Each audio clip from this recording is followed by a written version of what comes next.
All right, before we get to the WJ knuckle swap, we're going to rebuild these calipers as a dual piston caliper, an upgrade from the single piston on the XJ. And so we're going to walk through how to rebuild a dual piston caliper. If you're interested in a single piston caliper, I have another video on that further back in my video, so you can go back and check that out. So here we go.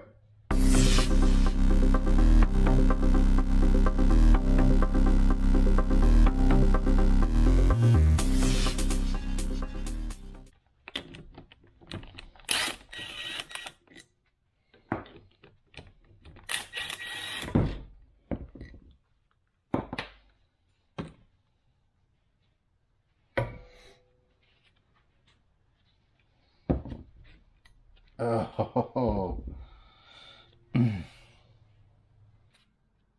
that's not good. So we got a cracked piston, which means we're going to have to order new pistons, unfortunately. Well, let's take it apart anyway. We're doing this from the junkyard. Don't forget the banjo bolt.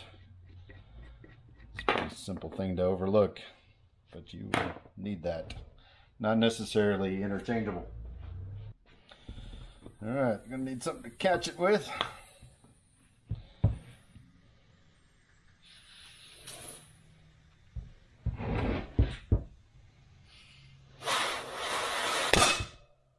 Bam.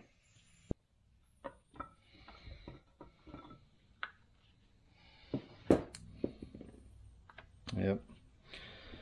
So we're going to need a new piston.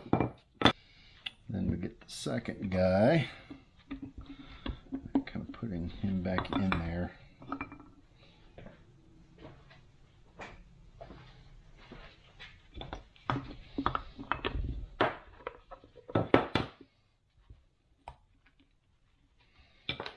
Wow, that is just shattering.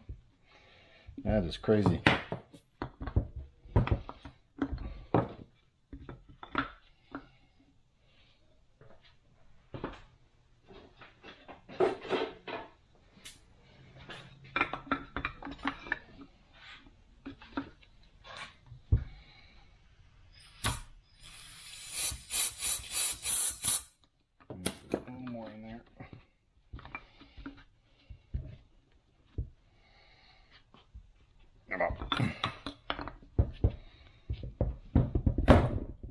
There we go.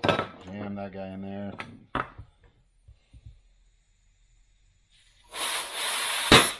Boom.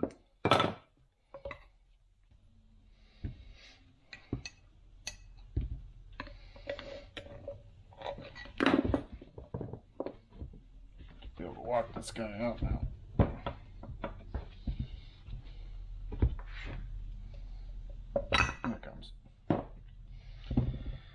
So I forgot that I damaged the pistons at the junkyard when I pulled these out. So I placed an order for them. It's going to be about a week. So this video is going to get kind of chopped up. But we can still move on. The caliper, I might as well at this point clean it up and paint it. And then I'll splice in after the pistons come in, rebuilding the whole thing. This little O-ring seal in here. It comes in a new rebuild kit, along with the rubber boots that went around the piston. Get all those guys out, and then I'm going to pull the bleeder out.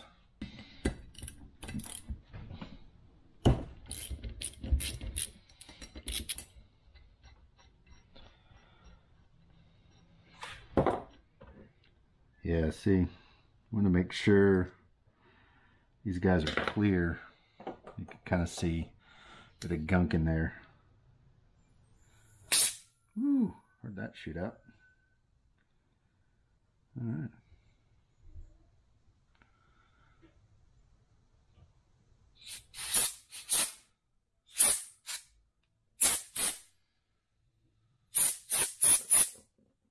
Nice and clear. That's pretty much it. We'll give it a soak and a scrub.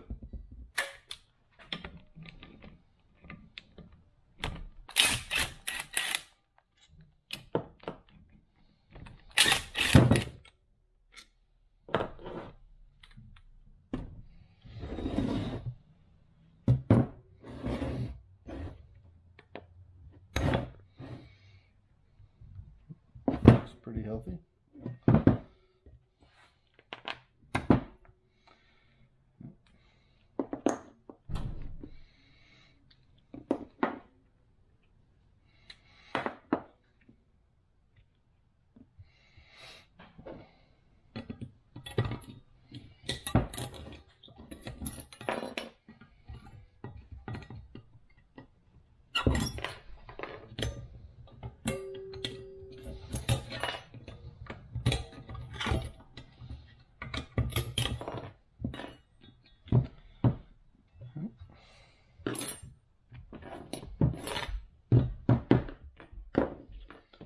Clean that guy up and paint it too.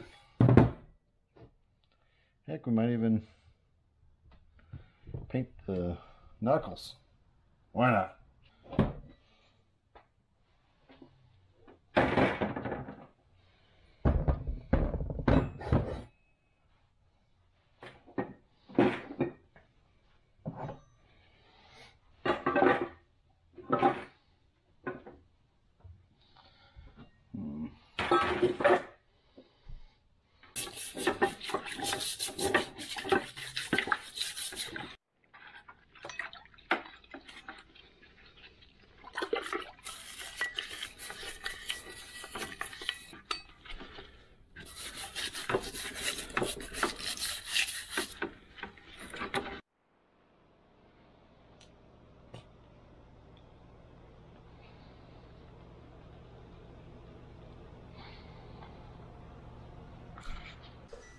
All right, so we got the calipers all cleaned up and painted, and now we're ready to reassemble.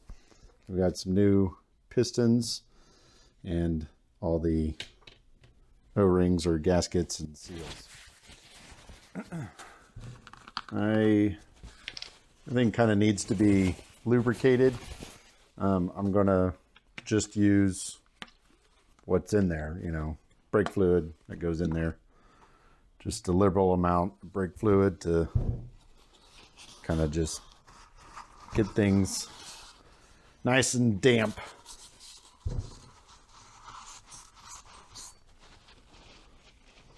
All right, I'm going to bring you in a little closer for the next little bit because we want to put, we've got two seal surfaces or two sections where O-rings and seals are going to go. And this lower one is going to be the actual O-ring or seal that goes between the brake fluid and the actual piston. And this upper one's going to be just what's called the dust seal that goes around the outer edge. So here we have the dust seal that kind of goes on the outside there. And here we have the O-ring that goes on the inside. All right, now I've put a light layer of brake fluid on it, and I'm going to see if I can do this one-handed, but you're just going to kind of work it in there.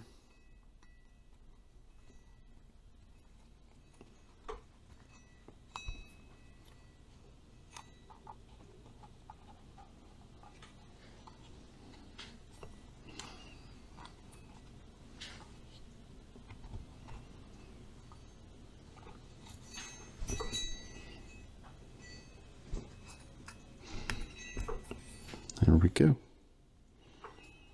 And just make sure it's seated, not twisted at all. And that is going to create a very tight seal. In fact, probably going to have to use the C-clamp to press the piston down past it, even lubricated. So, and then we do the other side. Okay, so in the dust seal, it does have a top and a bottom, and you're going to kind of want to look at how it's positioned, but I can see right along here is a little lip on the outside, and that lip is what's going to hook inside here. This is the tricky part. This inner lip right here on the seal will sit inside this lip on the piston. That's the easy part. But the tricky part is getting everything together in it to seal right. And every two piston caliper, single piston caliper, these seals are just a little bit different, but the concept's the same. There's got to be a hook on the caliper side and then a hook on the piston side, so that as the piston expands, it stays, you know, the inner part stays with the piston and the outer part stays with the caliper. And that just kind of keeps the dust off of this part of the piston. So as it rolls past the actual seal, the dust isn't grinding away at the seal and then cause a leak. And I watched other YouTube videos, obviously, to see how people did it. And a couple things I picked up. One was to go ahead and install this to see how it sits at the height. And so does it sit like up high like that, or does it sit down low inside there? And what I found is it actually does sit down low once everything's in place and that outer lip is hooked underneath there. It sits down pretty flush with the caliper. And then we can kind of do it here. And so you can see how it sits, and that gives you an idea. Now, I struggled with, do I put this in first and then slide the piston past it? I do it on the piston and then slide the whole thing in. Well, it's hard to do it one-handed. Anyway, but you get the idea. What I found is actually install the piston and then work this in around the piston, after the piston's been installed. So I'll kind of show you what I did there once you get to that point. Okay. Now we're going to install the piston and just use brake fluid to lubricate everything.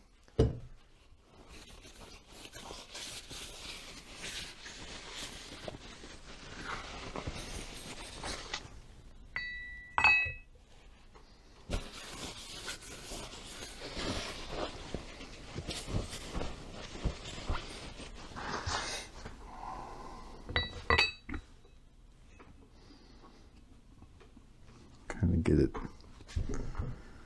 straightish.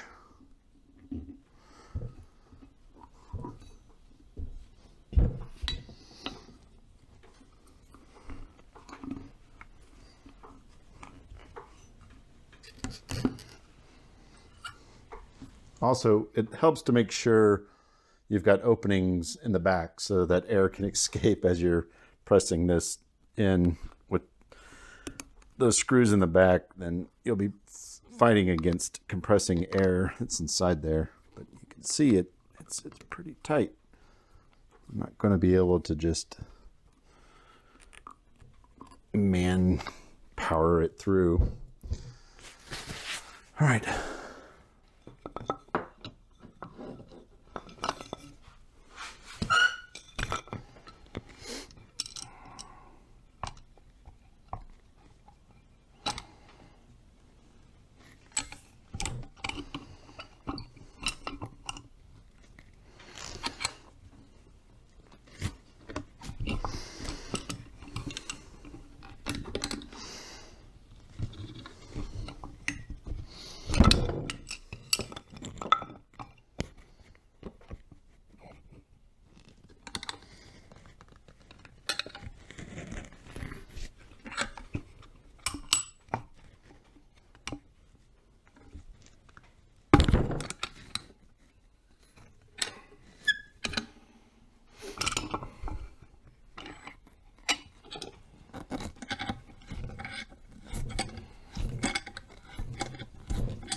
The kind of pop you see is it getting past that rubber seal O-ring.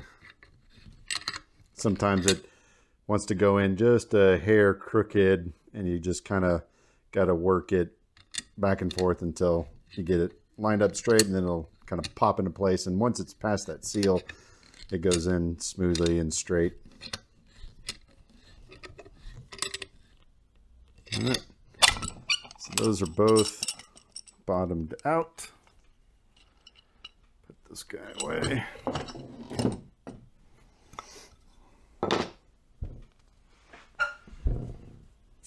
All right, I'm going to do my best to kind of get you in here and see what I'm doing. All right. Just kind of using some brake fluid to lubricate this.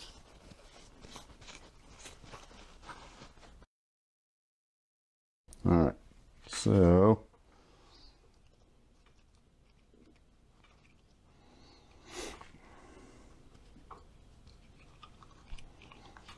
get that guy down in there. Now, use something plastic. This is just like a door trim tool, and not a screwdriver or pick, because you'll rip that rubber seal pretty easily. But you kind of want to get this guy down far enough to hook over that lip we were looking at earlier.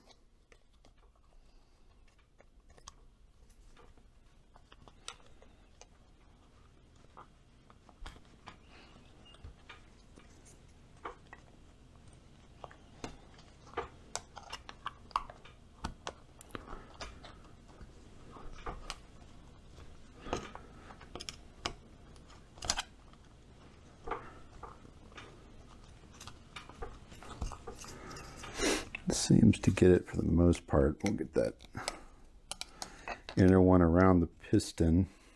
Make sure it is seated properly. And we'll kind of come back, and it's a little bit of a struggle.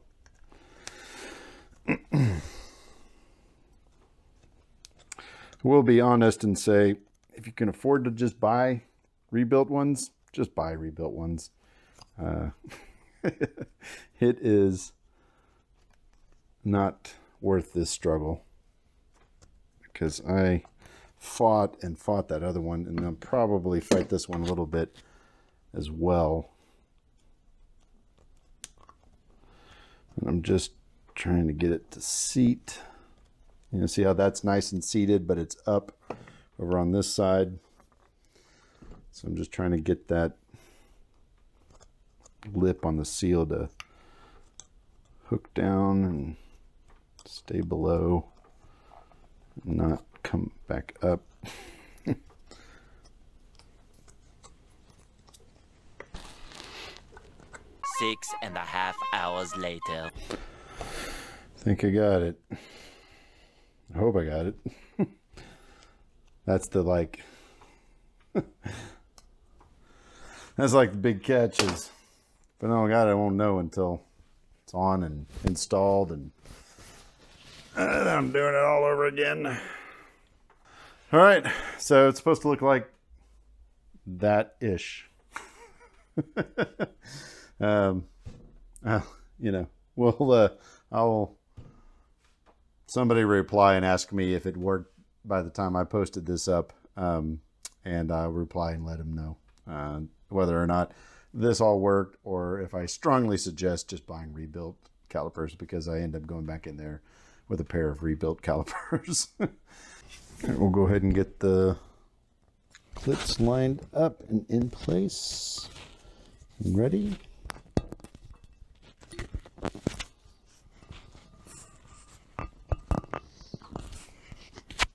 I need like a really tiny hammer to kind of tap them into place. Oh, that one's down. All right. Clips installed. All right. And then these guys, and you need a little bit of brake system grease.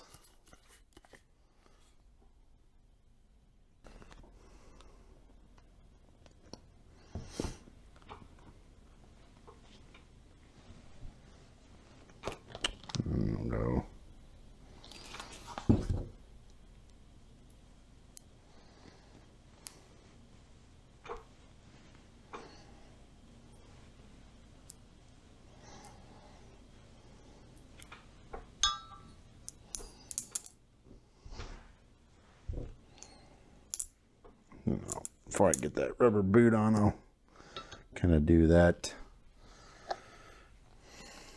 Get it to spread in there a bit.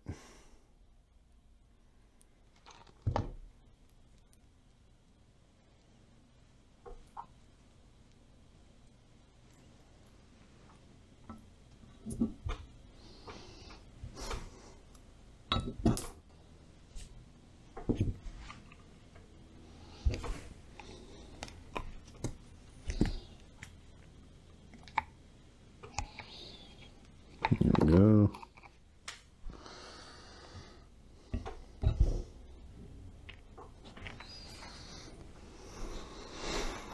Boop.